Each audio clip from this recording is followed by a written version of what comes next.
create that culture of innovation, and then some mistakes to avoid before our question and answer time. Okay, so I'm talking for about 40 minutes, 35 minutes. Hopefully you won't be sick of my voice at the end of that time. But I'm sure you would agree that we live in an amazing world today. We have unlimited information at our fingertips, and what's more, it is delivered to us digitally, as you can see from this rather amusing cartoon on the screen. We have vast libraries of information that we can access at will, and we can tap into no matter where we are in the world. So we live in the most amazing time where the world is literally transforming itself before our very eyes. Over 90% of the information that exists in the world today was created in the last 2 years.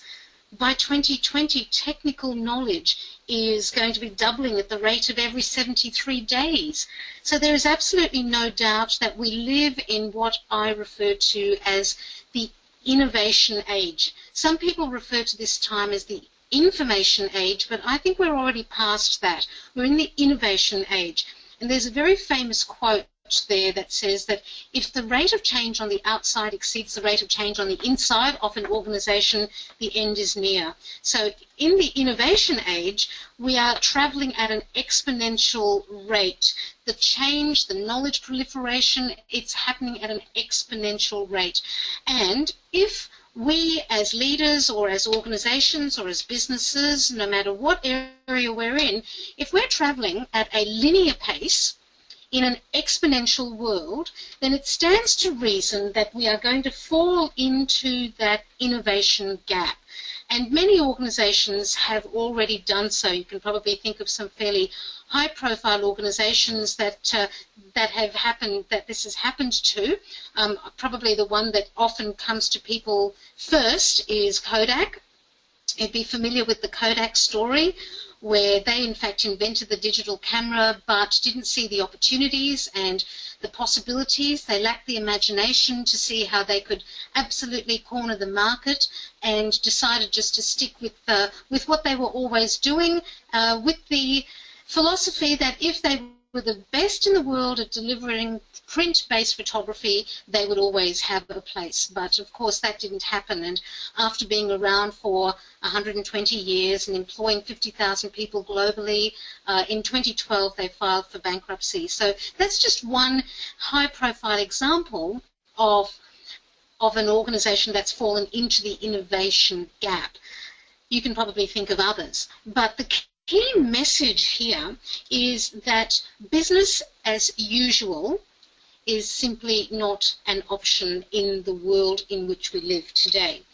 In fact, the riskiest course of action is for us to not innovate. Sometimes people say, well, I don't really want to innovate, or we don't want to do things differently if they're already working really well. Let's just make sure that we just keep things working really well. Well, that's the Kodak story. You know, things were working very well for them, but that doesn't mean that just because things are working well now that they will work well in a year or 2 or 3 or 5. So in fact, for us not to be looking for constantly changing our business, constantly innovating our business, then that is a very risky course of action. The sad part, of course, is that for most organizations, they often don't think about innovation until they hit a crisis, because they're happy to coast along when things are going well, and then all of a sudden things don't go so well, and it's, oh my goodness, what can we do? We have to change our business model, we have to change the way we communicate with our clients, we have to change the way we collaborate internally and with external other organizations, and then they're trying to do things really quickly.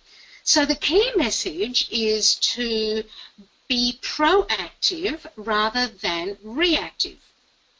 And that's something that Steve Jobs was very good at. He always said that people should play an offensive, not a defensive game. In other words, go out and find opportunities before we are forced to as a result of a crisis.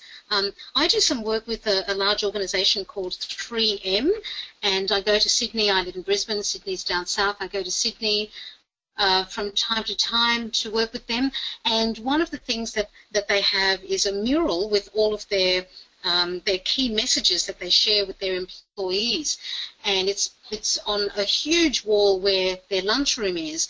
And this was one of the messages that was painted on their mural, which I took a photo of last time I was there, which is that we want to be the first to make our own products obsolete. And that is a core philosophy that 3M lives by, and that is why they continue to be sustainable in a very fast-moving world. So that's something that we should constantly ask ourselves. What's going well, right? What can we do better already and now? So let's just talk about what innovation means to us. Our understanding of innovation has evolved over the last few years. Once upon a time, a lot of people would think of innovation as being really about new technology, new inventions, scientific research, and so that was usually the context in which the term innovation was used. But today, it's no longer just about research and development or technology. Today, innovation encompasses so many other things. It's about new management practices, new leadership practices, process improvement. Innovation can be big, it can be small, it can be a massive new product that takes the world by storm, it can be disruptive innovation that completely changes a paradigm, it completely transforms an industry, or alternatively, it could be small day-to-day improvements that people can make in their work lives on a daily basis that over a period of time cumulatively can bring enormous change and increases in productivity within their workplace. So innovation today, the term, is much broader. So we refer to it in more ways than we once upon a time used to do. So today we almost think of innovation as being a mindset. It's a core value, it's a habit. It's not something that just happens or belongs within the research and development team, but it's something that needs to permeate the entire organization so that every single person in the organization sees that it is part of their responsibility. And that kind of an approach is what helps organizations to be nimble and agile, to be able to tap into the resources that lie within their people and allows them to be innovative in an exponentially changing world. So that's some background about why innovation is important and what it is. So let's turn our attention to looking at what constitutes a high-performing workplace through innovation, and what are the elements of a culture of innovation that can help us to achieve that. So what are these elements and what does the research say? Well, I'm going to just draw on a little bit of research that I think is an excellent piece of research that's been done here in Australia by an organisation that's called the Society for Knowledge Economics. And they came up with this document a few years ago, and it's called Leadership, Culture and Management Practices of High-Performing Workplaces in Australia. But some of their key findings were that high-performing workplaces take innovation seriously. They have leaders who can lead for innovation.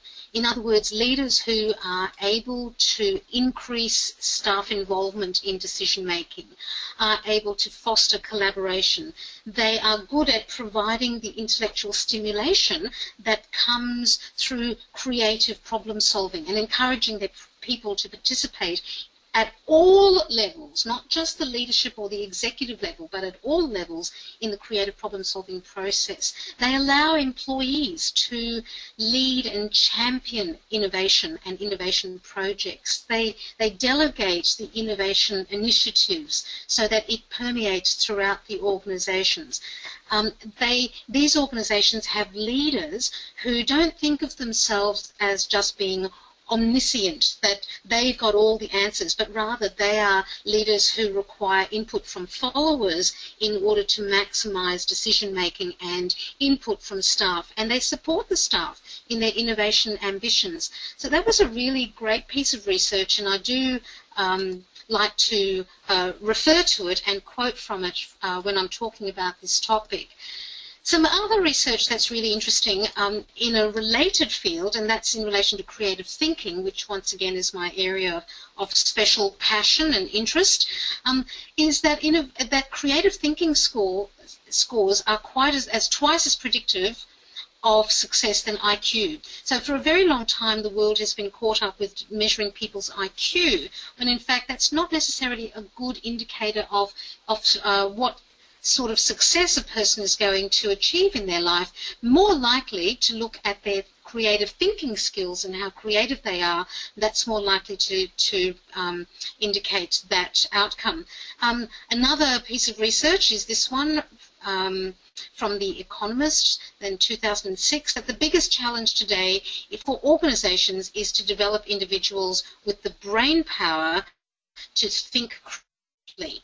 So it's not something that people are just born with and you either have heaps of creativity or you don't. It's something that can be developed, which is a lot of the work that I do here in Australia as well as in Asia in particular, helping people to develop their creativity skills. Employee creativity and corporate innovation have emerged as prime factors in accomplishing organisational goals. And this one was some research that came from the UK that found that creative teams are more efficient with higher levels of staff well-being, which is not really surprising when you think about it, because creativity brings an enormous amount of satisfaction to people, and and when they're encouraged to think creatively, they feel more fulfilled. That it holds true. So this new world that we live in is sometimes being referred to as a Vicar world. It was originally a military term to describe the post-Cold War era that emerged in the early 90s, but it's now being referred to in the leadership literature, and you'll see why. And this is what it stands for.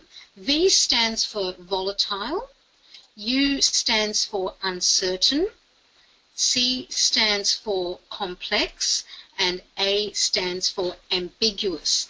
And many people say to me that that actually describes their workplaces quite accurately these days, because we live in very fluid workplaces. You know, problems are more complex and things are happening much faster.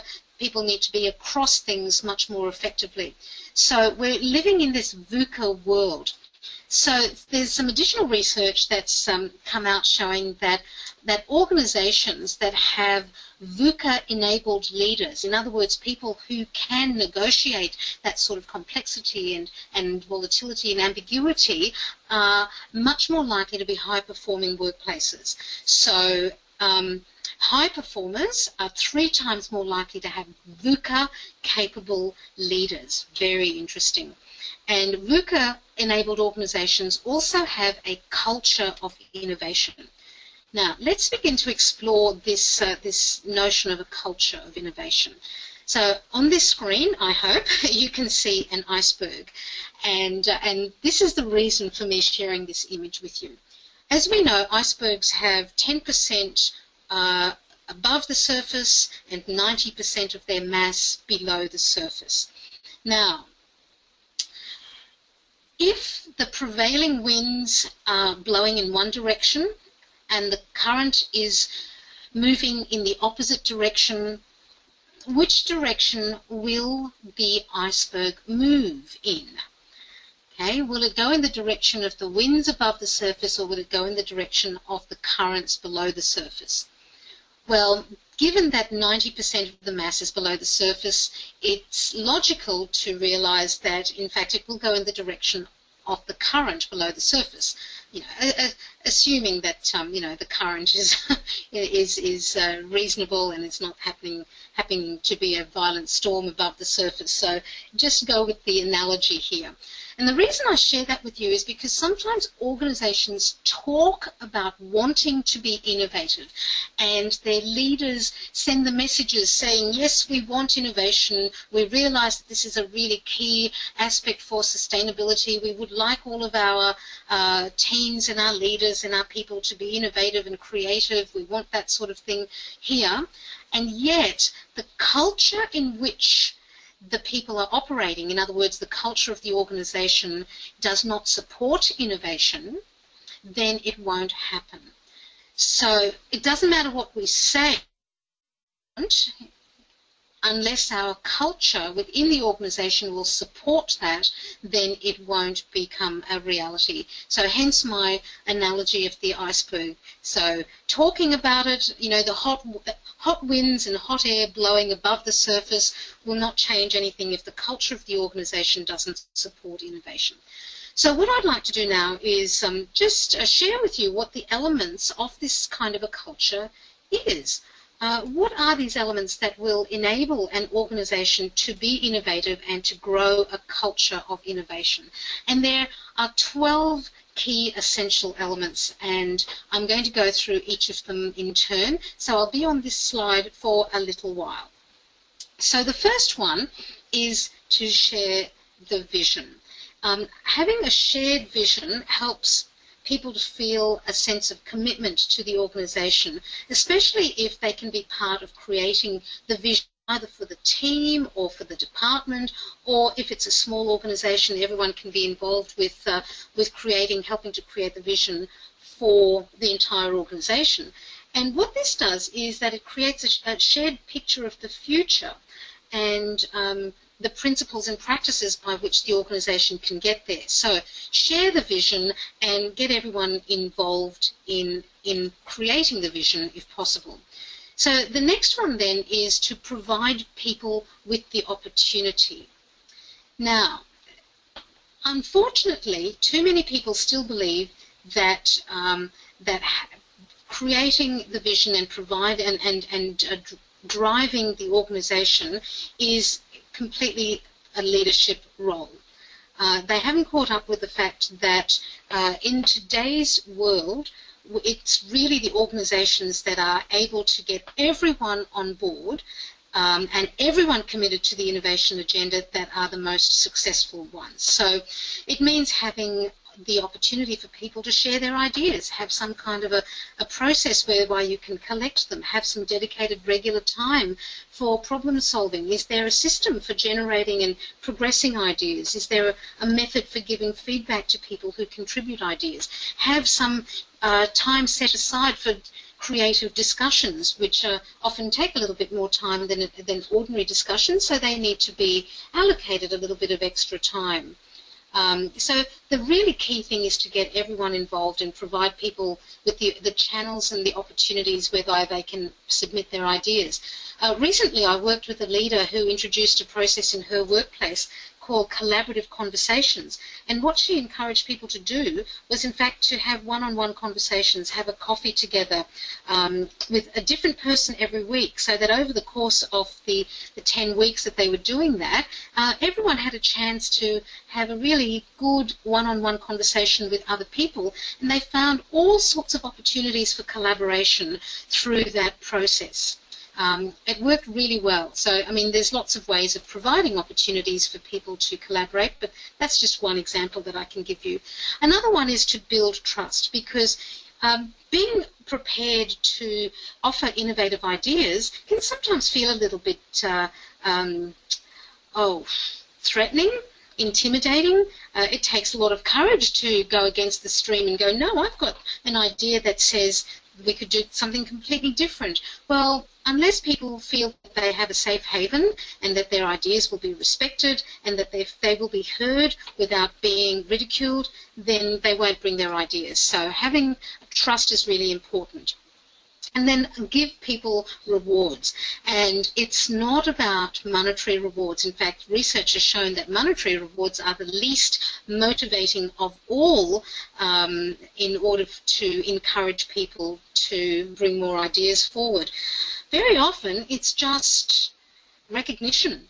And it can be something as simple as saying thank you and recognizing someone's contribution. People are very highly motivated when they're given the recognition and the appreciation of their peers. So find ways of rewarding people. So good organizations who encourage and embed innovation do these things. They also encourage autonomy among their people. In other words, they give people a certain degree of freedom to make decisions without having to run to the leader or the team leader or the supervisor all the time to get sign-off on things. So it's kind of a situation where the leader is neither completely in control nor completely out of control. Now, some leaders don't like to do this because they like to feel that they've got their hands on everything, so that they feel like they've got everything under control, which is an old way of thinking, and one of the results of that is that it can create bottlenecks, and they then end up being the bottleneck to their team moving forward because they're micromanaging everything. So let people have some autonomy. Foster sustained creativity. So in other words, it's not just creativity that happens in one team meeting, oh, let's have a brainstorming session, but rather it's creativity that happens on a day-by-day basis, and that is something that's not seen as unusual. And there's lots of ways of doing this. It's to help, you can help people learn how to use some creative thinking tools. You can give them some simple processes by which they can do that. Make sure that you put time aside during regular team meetings in order to think creatively. Maybe have a team meeting once every quarter where you go off-site, where you do it in a different environment. Here in Brisbane, we have some really beautiful public places. We've got the botanical gardens, we've got a beautiful art gallery, and I often encourage leaders to take their team off-site, go away from the workplace, and have their meetings in some of these wonderful public spaces that we have. So it's about keeping that creativity going. Get people writing a creativity charter whereby they agree to live by these principles of creativity. Formalizing innovation practices. That means that we're not doomed to reinventing the wheel all the time. If something works really well, if someone tries a new innovation and it works well, then write it into the procedures manual. Capture that learning somehow. Put it into the collaborative online space that you might have, but capture it somehow. Put it into your recruitment criteria and processes. Write it into your KPIs, but formalize innovation practices. Otherwise, things happen once and then they won't happen again. Design a metric. Now, this means having some way of measuring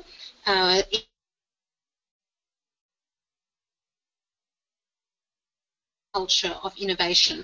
When I do large organisational transformation programs, I do a pre-test. In other words, I do a survey right across the organisation. I survey the leaders separately to the staff so that I can identify differences in attitudes. Sometimes leaders say, oh, yes, we consult our staff whenever we want to introduce an innovation, and then you look at what the staff say and the story is quite different. So one of the ways I capture my metrics is by doing those sorts of innovation surveys and audits, and then that means that after we've completed the intervention and we've changed the culture, we can do a post-test down the track, and we've then got quantifiable statistical analyses by which we can show how the organisation has changed. There's all different ways of designing metrics. It can be something as simple as just recording the number of ideas that come through in a brainstorming session.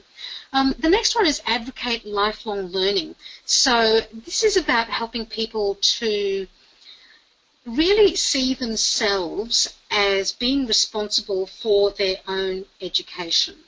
So they need to take control. It's not about the leader saying, oh, I think I want you to go and do this workshop, I want you to go and do this course, but it's up to people to become really involved with their own professional development and helping your teams and your people to see that it's in their own interests to continue working with their own professional development. So advocate lifelong learning, encourage all of your team to be lifelong learners.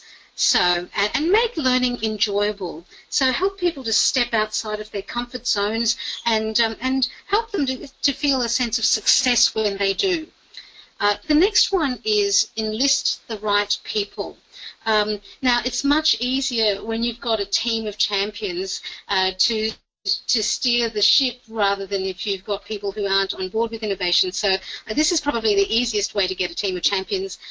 Enlist them from the very beginning. Bring them on from the start. Identify people who are open-minded and flexible and able to do things differently, are always looking to improve how they go about everything that they do. So bring on those kinds of people. So this next one is a little bit controversial sometimes. It's about being prepared to allow failure. Now, the first comment I make in relation to this is that this is not about a lack of due diligence. It's not about not being responsible, but rather it's about allowing people to experiment with what they have to do on a day-to-day basis. And if things don't go well, then allow them the benefit of being able to reflect on what's happened and learn from it rather than being chastised for having tried something different. Of course, when we're really busy, this is the part that often we don't do. We don't sit down and reflect on what's happened.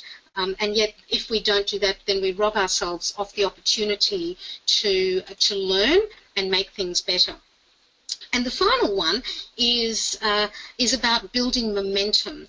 Now, this is so important because unless leaders can build this momentum so that innovation efforts really gather their own strength and energy, what will end up happening is that the leader who's driving it all will just burn out, or they'll go to another job, or they'll move on somewhere, and then all of the good work that they've done will end up just falling by the wayside. Unless we build momentum, then we're stuck with really doing it all ourselves. So what we want here is to, in fact, lead for innovation rather than just to be leaders of innovation. And by leading for innovation, we create the environment in which good things can emerge and where people of their own accord want to be involved and committed to innovation. And one of the ways of doing that is to make innovation fun, and so that if people don't come on board, they'll actually feel like they're missing out. It's what we call the FOMO principle, fear of missing out. So, in other words, create that sense of energy and excitement around your innovation efforts. So that's the 12 elements of a culture of innovation. So that was quite a lot of information there. By all means, feel free to make notes and ask questions at the end, and I can go back and recap on some of that if I need to. Now, the next thing that I'll mention is this, what is it that stops people from achieving a culture of innovation?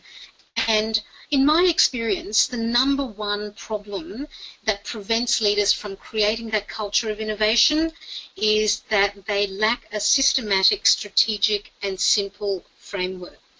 So, in other words, what ends up happening is that they want to be innovative, but their efforts are fragmented, they're ad hoc, they're piecemeal, they don't take a really strategic approach to the way they are going about embedding innovation. They're not systematic about it, mindful, intentional, but rather they're just very ad hoc. So what I very often see is that people are enthusiastic about innovation. They want to do it, but because they haven't really had experience in it, they don't take a strategic approach to it. And as a result, they'll often end up wasting resources, and people get frustrated, and then they'll go, oh no, we've seen this before, and they lose interest. So that is the number one problem. So let me share with you this 10-step approach that I use when I'm mentoring leaders in developing a culture of innovation within their workplaces.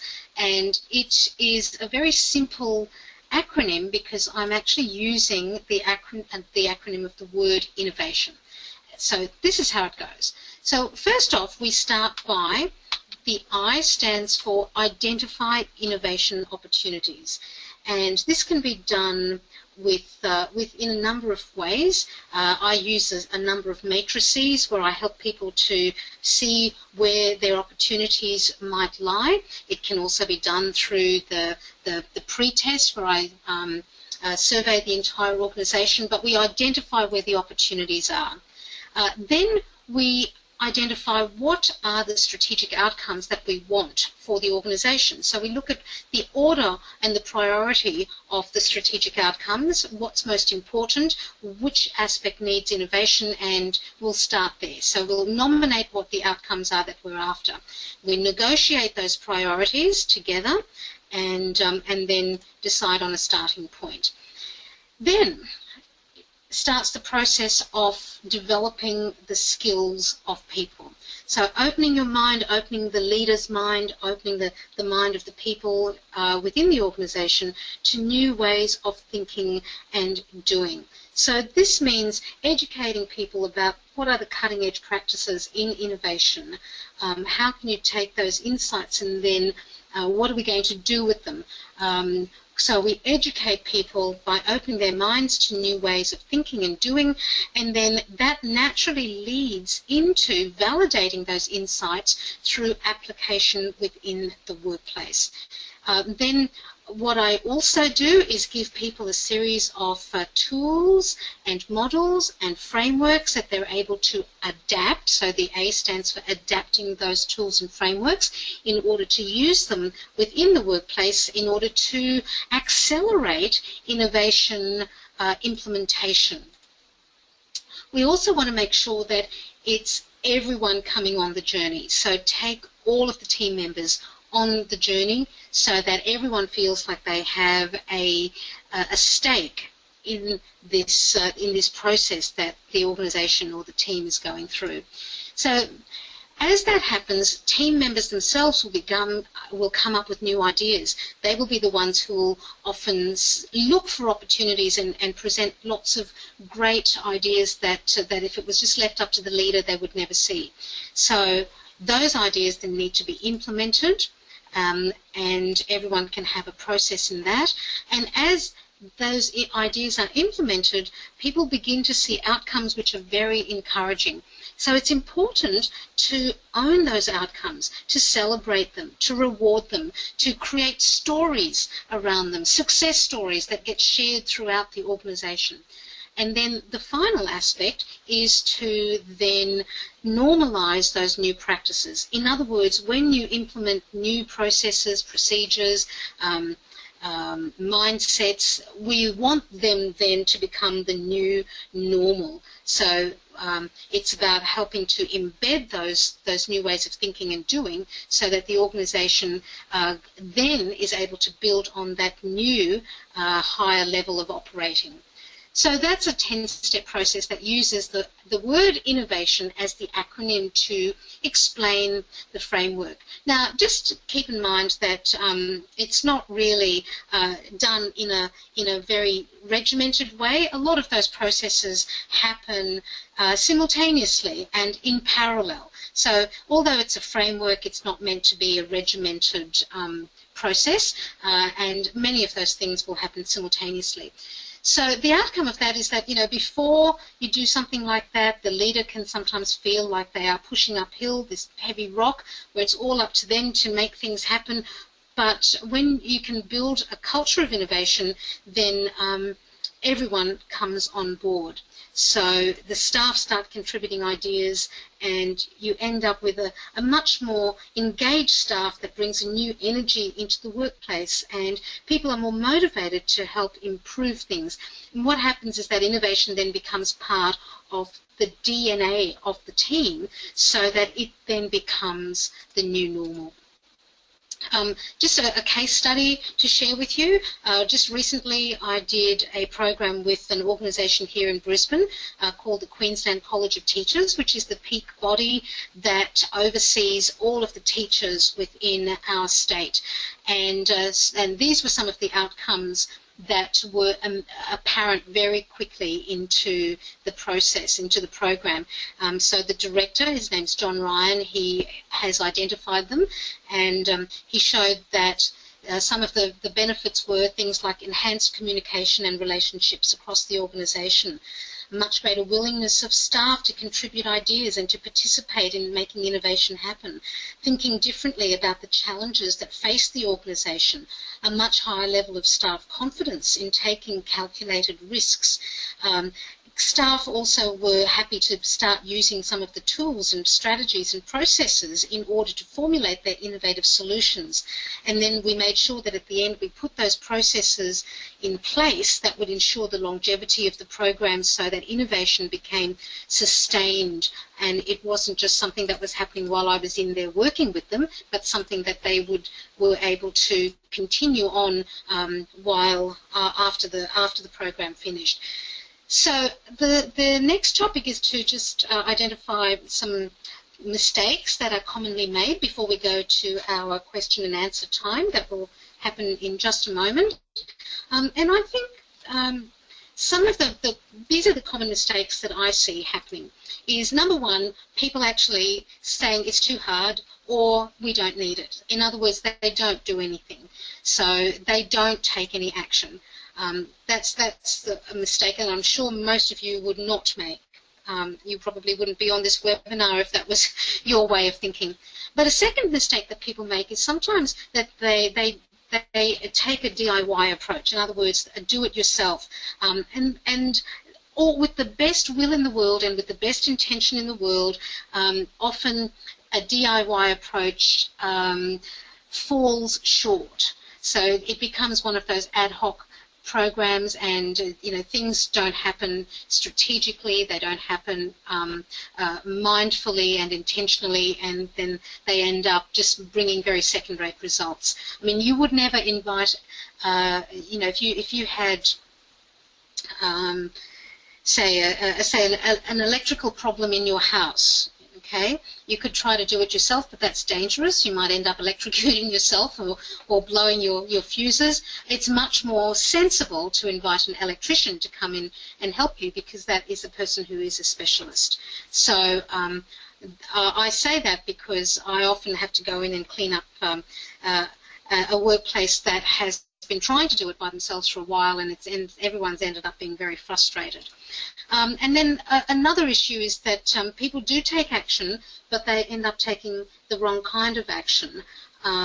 So for example, the leaders will say, yes, we want our people to be innovative, so we want to, the action they take is to put the word out throughout the organisation to say, please bring us your ideas, we want this to be an innovative organisation, but it's not the right kind of action to take because they haven't laid the groundwork first. They haven't tilled the soil. They haven't prepared people for what's about to happen, and so they haven't given them the training and the tools, and then those sorts of efforts invariably end up frustrating everyone as well. So realistically, most organisations do need some assistance with implementing innovation. They need a helping hand through the process from someone who can give them tools and experience and insight, especially you can see things that have worked in other organisations and share that with them. So I just share that as a cautionary story from me because of the different experiences that I've seen happen within organisations. So if you've got someone that you can access who is an innovation expert, trust me, it will accelerate your outcomes and pay for itself, and it will help you to be much more productive, much faster through innovation. So that's it from me. What I'd like to do now is just to say, if people have got questions, I'm happy to answer them. We've got time to do so. There's also my email address at the bottom of the screen there. I've shared a fair degree of information with you. There's quite a lot of content that I've run past you in a short space of time, and normally when I run my own webinars, I have a very interactive webinar. So I'm asking people to participate, and I ask questions all the way through. But this one has just been me talking for 40 minutes, so I hope that I haven't bored you or put you to sleep. And I hope that you're all still there. You can contact me via my email at the bottom of that screen. If you ever want to tap into any of these resources, I'm happy to share them. But ultimately, I'd like to hand back to Nida at this stage.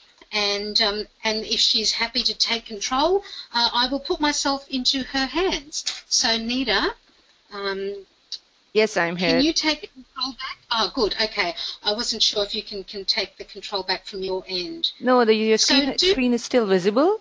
I'll be beginning the question answer session right now. Just wanted to thank you for a very interesting presentation, Dr. Irena.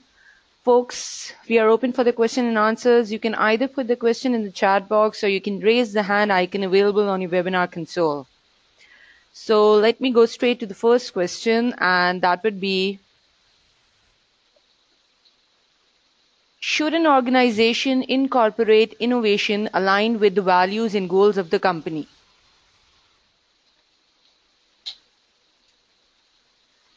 Dr. Irena, can you hear me? That was the first question. Yes, I can.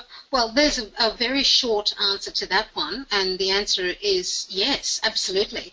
If you're looking for a strategic approach to innovation, then indeed the values and goals is exactly your starting point to in fact begin to investigate where your innovation opportunities lie. If you start implementing innovation that is not in accord with the values and goals of an organisation, that is a recipe for disaster.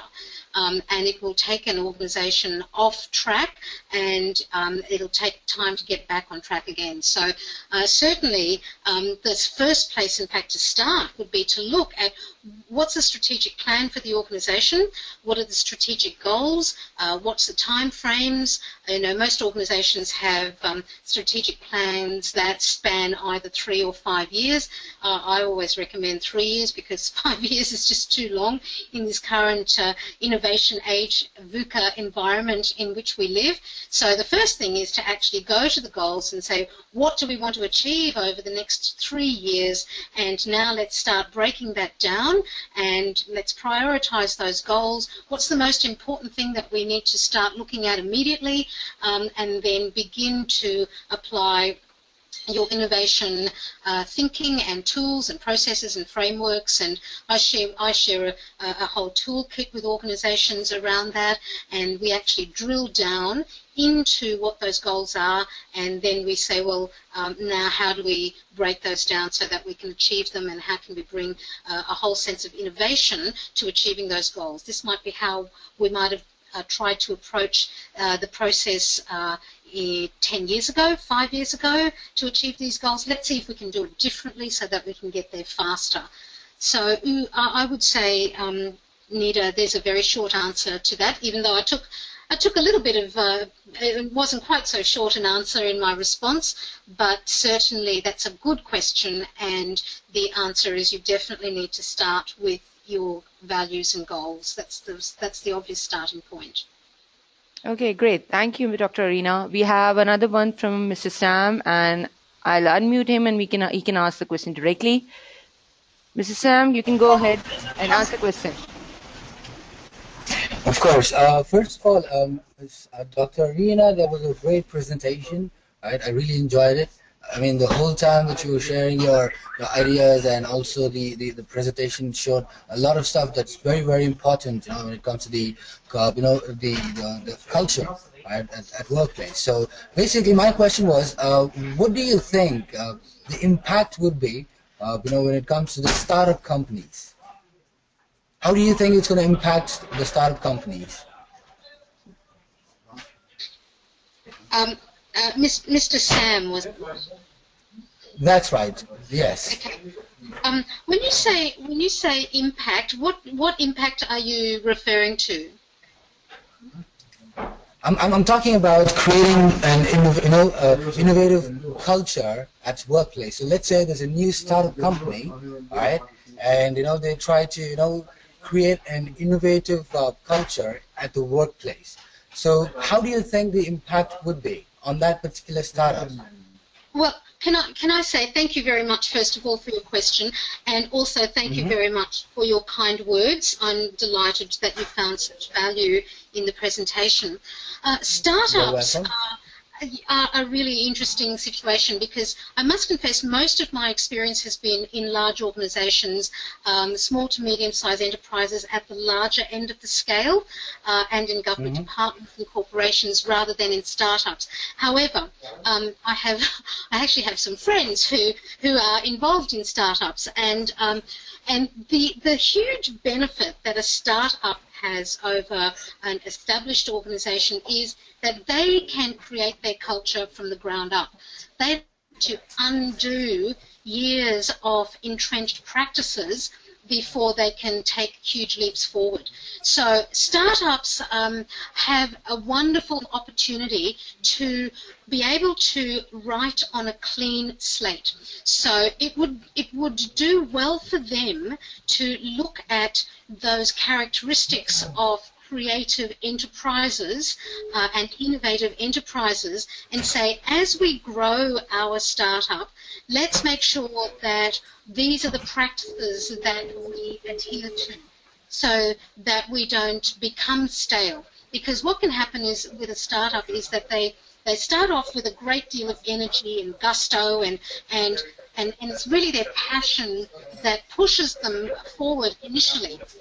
And then what happens is that they get a certain degree of success, and then they can be tempting to fall into the trap of saying, oh, we've had success with this, let's just milk this for all we can, and then they're not looking to the next innovation already. And if that happens, a startup is already beginning to die.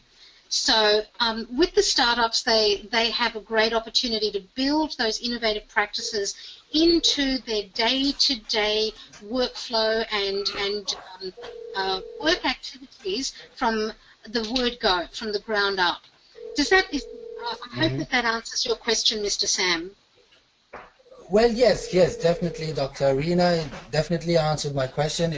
That's something that I was looking for, because basically, here when it comes to Saudi Arabia, we have a lot of short-term companies, or let's say small-scale industries. We have a lot of entrepreneurs who try to take over the businesses. So basically, creating an innovative culture at the workplace would definitely help them in order to bring more success to the organization, and also create a very happy environment when it comes to the employees, or let's say the management, whatnot. Yeah, so that definitely answered my question. Thank you so much. Exactly. Well said. Thank you, Mr. Sam. I really appreciate it. Well, thank you, Mr. Sam, and Dr. Irena. Thank you for the lovely question, and thank you for answering it. We have another one, and the question is, in the long term, if a company tends to lose its direction and deviate from the innovation culture, what measures should a company take to instigate this again in the company? So let me just clarify that I have this interpreted the question correctly.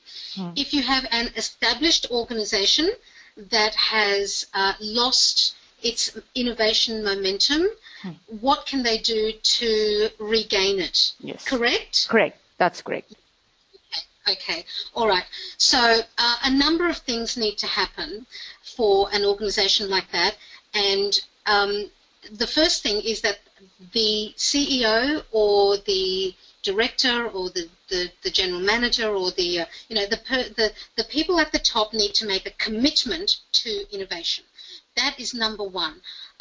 If the middle managers are the people saying we want to be innovative and they've got innovative ideas, but the senior management isn't encouraging it, then it's not going to happen. That they will not find their way back. So number one, the senior management at the very top needs to let everyone know that it has become a priority. Then, after that, a number of other things need to happen. And I think one of the most crucial things is that organizations need to give their employees some skills in this area. Because what happens is that very often, and I alluded to this during my presentation, people say, oh, we want you to be innovative. We want this to be an innovative organization. We recognize that we've been doing what we've been doing for a little while and it's not working as well as it used to. We need to change. But they don't do any upskilling. They don't do professional development. They don't do creative thinking upskilling with their people. And it's like saying to someone, okay, go and build this house, but they're not giving them any tools, not giving them a plan. So that's the second thing that is really important. Number one, the leaders need to be committed. Number two, everyone in the organization needs to be brought on board and be given some upskilling, be given some training, and be shown how to make it work. Okay, otherwise it's not fair. And then number three would be to ensure that people follow through with it, so that it begins to become something that seeps into people's everyday activities. So when people are given some upskilling, that whatever skills that they learn, whatever new information and new ways of doing things or new ways of thinking about things that they acquire, that they are then given the opportunity to bring that and encouraged to bring that into their day-to-day professional practice. And then what happens is that instead of just having one or two or three or five eyes looking out for the organization going, oh, well, how can we be more innovative? In fact, you've got 50 or 100 eyes looking out for innovation opportunities when everyone is involved. Now, I can say one of the things that I do, in fact, I'm just about to start a huge project with a semi-government organization next week, and one of the things that I strongly recommended was that it wasn't just the leaders who got to work with me. And so what we're also doing is I'm going to speak to every single employee within the organization. So we're doing it in shifts, and they're coming in two separate lots, and I'm going to be speaking with everyone so that we till the soil effectively with every single person, so that when the leaders go back to begin to change their work practices and the way they do things, and when they begin to cascade these messages throughout the organization, they won't meet with resistance. So that's a way of helping to accelerate a culture of innovation. So it's about making sure that everyone hears the message of innovation, so that everyone, right from the top leadership of the organization, right through every layer of the organization, they are exposed to the language, the concepts, the thinking, the vision, the intention, so that when the leaders then begin to drive innovation in their teams, etc., their teams understand what's happening. They don't feel like they're left behind, and it's so much easier for the leaders to then bring about that organization-wide culture change. So I would say that would be some of the things that an organization that's wanting to recalibrate their performance and bring it onto a more innovative pathway, that would be some of the things that they could do. and so many of the other things that I touched on when I was talking about the culture of innovation, all of those would have a role to play in helping to steer an organisation onto a path of innovation. Thank you, Dr. Irena. We have another one for you, and that is, what can be the prominent hurdles to innovation?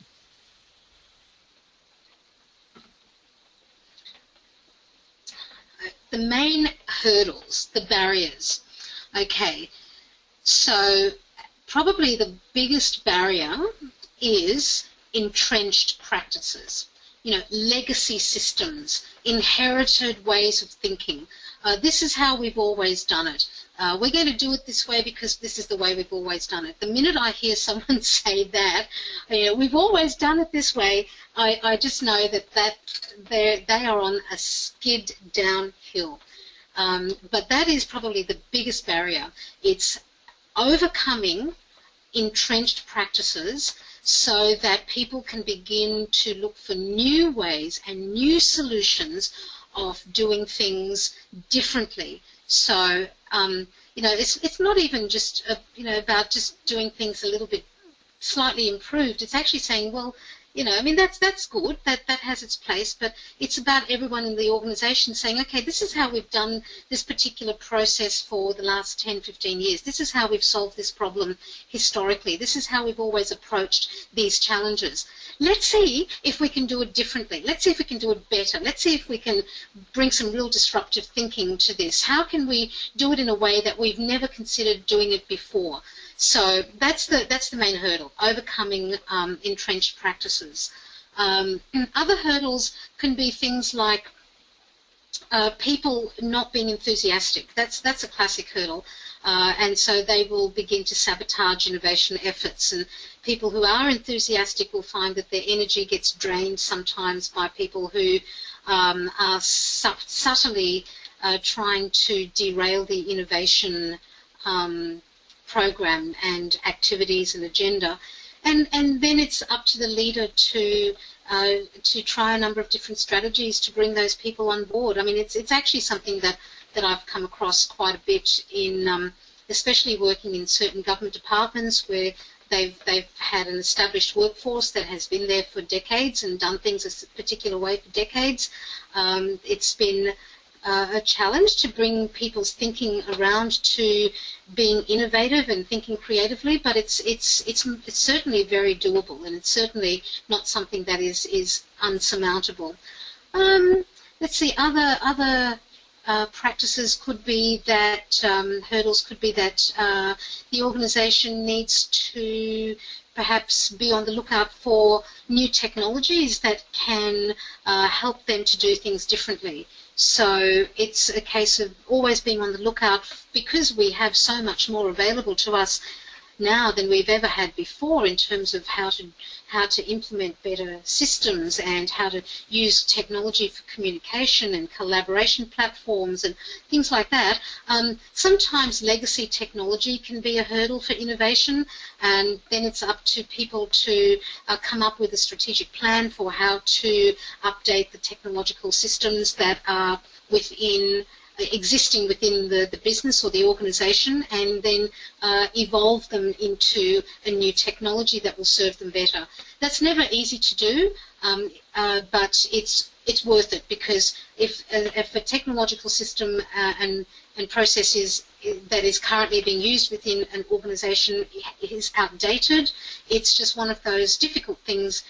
The leaders have to bite the bullet, as we say, and accept that it may be a little bit disruptive, but it has to be done.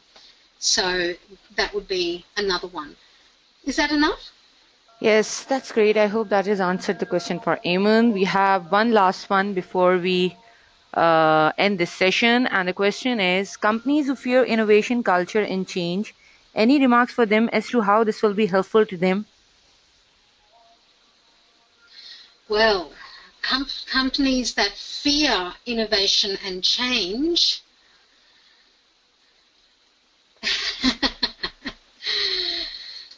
it goes back to what I said at the beginning of my presentation, which is Why do they fear it?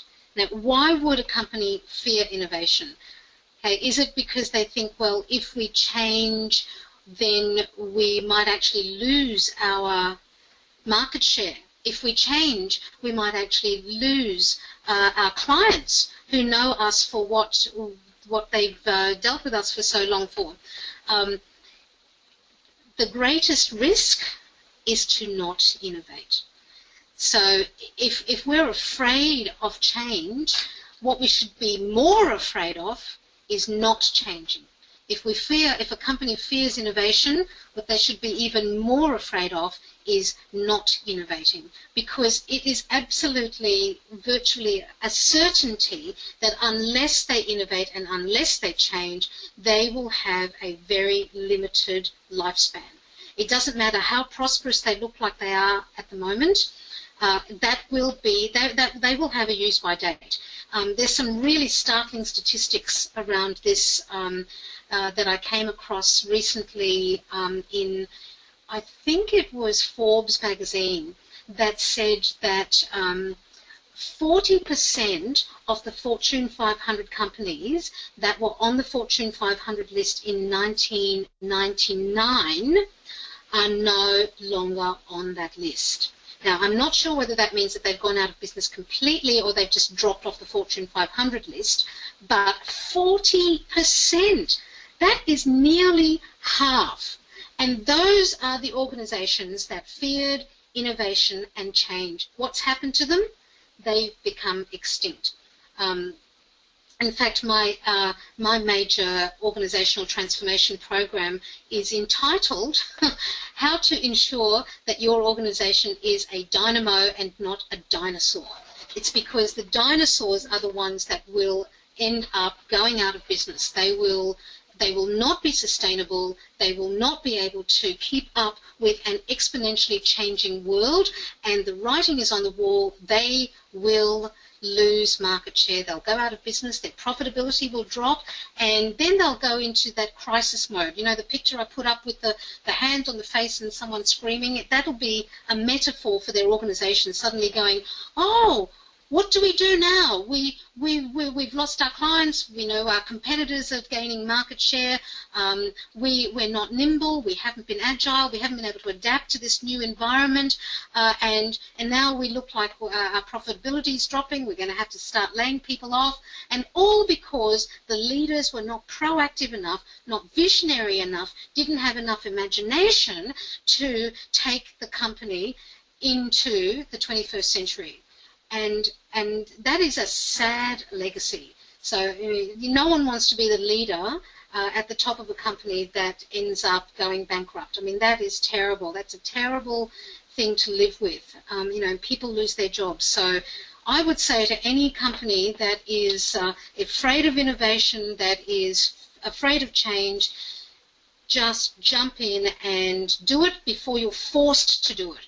Sooner or later, you'll be forced to innovate. The thing is, it might be too late. Okay, but begin innovating before you're forced to do it. So that is my message to organizations that fear innovation and change. Thank you very much, Dr. Irena. This really brings us towards the end of the webinar. We still have a few more questions, but we request you may directly reach Dr. Irena on the contact addresses illustrated on her screen. Dr. Irena, any concluding remarks from your side before we end this session? Only to say that it has been such an absolute pleasure. The questions have been really good, and I'm delighted to have this opportunity to be able to connect with people right around the world. I would love to extend the invitation for people to reach out to me if they want to. I've got processes and programs and pathways that I can work with people all across the globe if they're interested in that, and I'm very happy to share my experience with clients from all over the world. So I would be more than happy for people to reach out to me. My email address is there. I'm happy to share resources, and I hope that we get to do this again sometime, Nita. So thank you very much. Over to you. Once again, really thank you on behalf of GBNTC and for your valuable time in sharing valuable information with us. We really enjoyed this session. And thank you all who attended this webinar. We are recording this webinar and it will be uploaded on our website. So please stay tuned to webinar.gbntc.com for updates or for downloading the soft copy of this presentation in case you have missed it or you want to see it again. Thank you, Dr. Irena, and thank you everyone for attending this webinar. This webinar will be automatically dismissed once the session ends. Thank you very much, and you all have a very good day. Bye-bye. Bye. Take care.